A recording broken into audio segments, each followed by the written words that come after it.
Hello, I'm Kevin Koreski from FinishLineMultisport.com, and today I'm with Lindsay Corbin, pro female triathlete out of Missoula, Montana.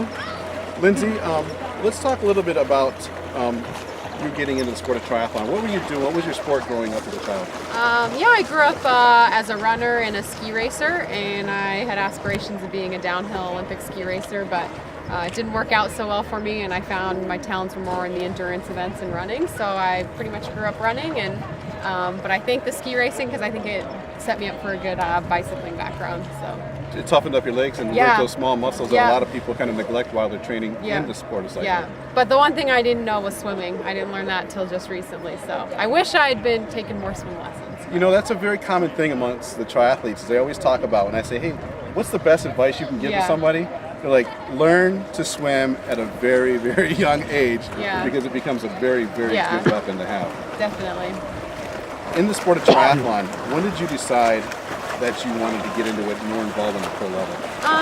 Actually, we're here at Wildflower, and this race here is sort of where I fell in love with triathlon. And in 2006, I was training for my first Ironman, and I came here to race, and I set the amateur course record, and I would have been third among the pro women. And so after this race in 2006, I kind of was thinking, well, maybe I have a chance at giving this a go. And so a few weeks later, I turned in my pro license, and the rest is history. The rest is history, as they say.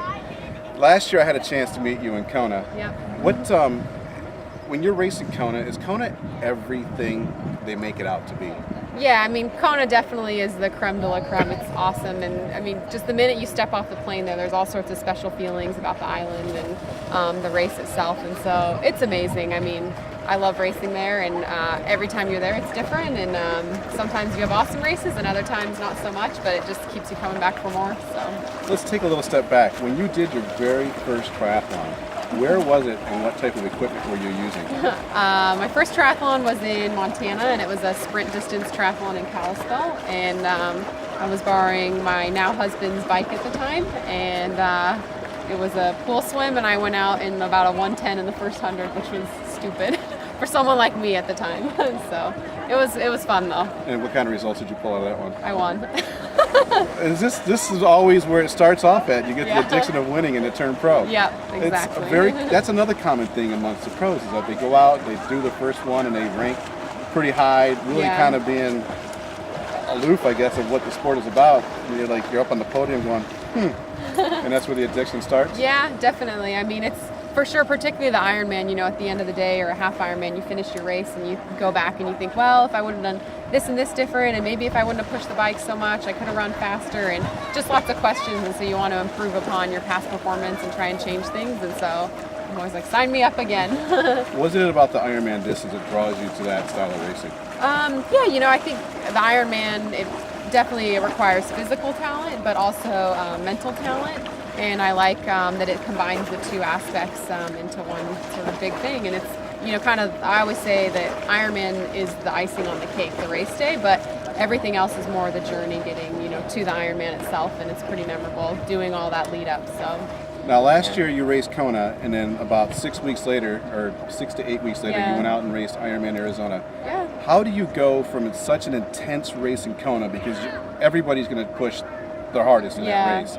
How do you go from that race, recover, get some training and fitness built up to go and pull off a very good finish in Arizona? Yeah, I was a little disappointed with how I went in Kona. I agree, it's pretty intense and you can cut the tension with a knife, but I finished Kona and I wasn't that satisfied with how it went, and I had a lot of fitness from Kona, and when you do an Ironman, you gain a lot of fitness as well, and so I thought, it's the end of the year. I didn't want to sit sort of all winter on a race I wasn't happy with. So I thought I'd go and race Arizona. And to be honest, I didn't do much. There's no fitness to be gained between Kona and Arizona. So I really didn't do much between Kona and Arizona, but sit around. So it was kind of nice. It's the 2-for-1 special. So I'm kind of tempted to do it again this year, but I'm not fully committed yet. Well, at least you didn't jump into Florida, which is earlier yet. No, I would not do Florida. So. No. No, Arizona's a beautiful course, and it seems to be spread out a lot for people to get out of Kona and kind of get that Kona slot, which you did for 2010. Yep. Now, as going into 2010, are you going to take and change some things for what you did in '09 for Kona?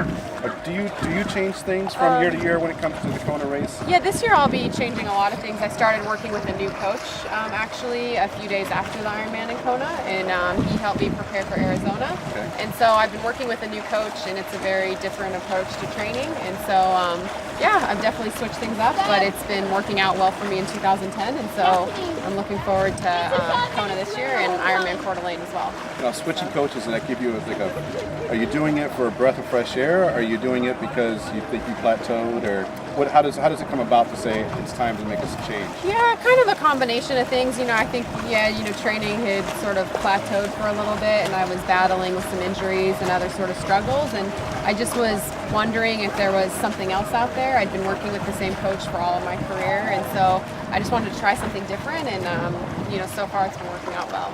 So up to this point, what is your personal favorite, race and your favorite accomplishment to this point? Well, my favorite race we're here at Wildflower, so that's awesome. And my other favorite race is the Ironman in Hawaii.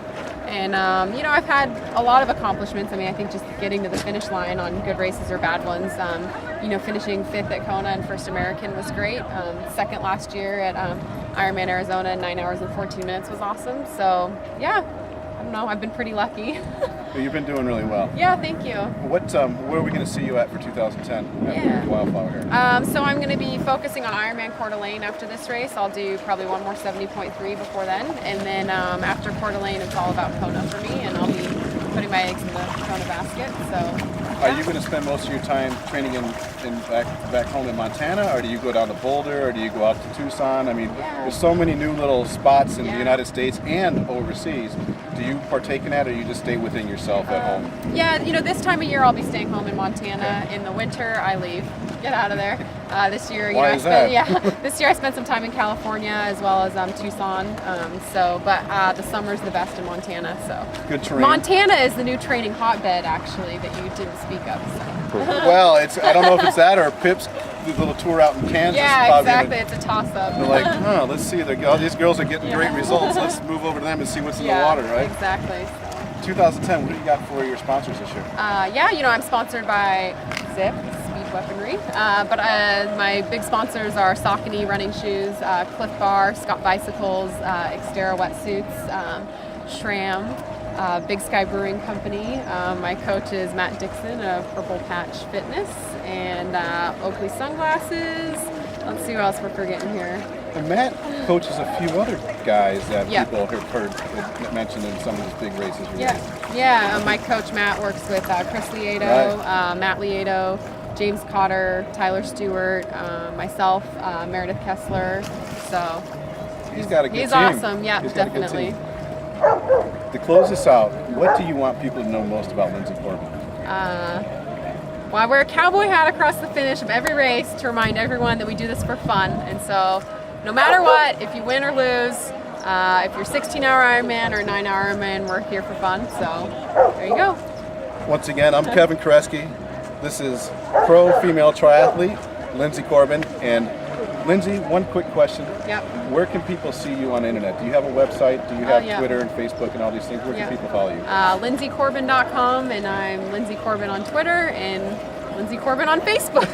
Pretty original. So you are the Lindsey Corbin. Yeah, right here. Lindsey, Great. thank you very much for meeting with us. And have a great race tomorrow. Have a great season. You too. See you guys.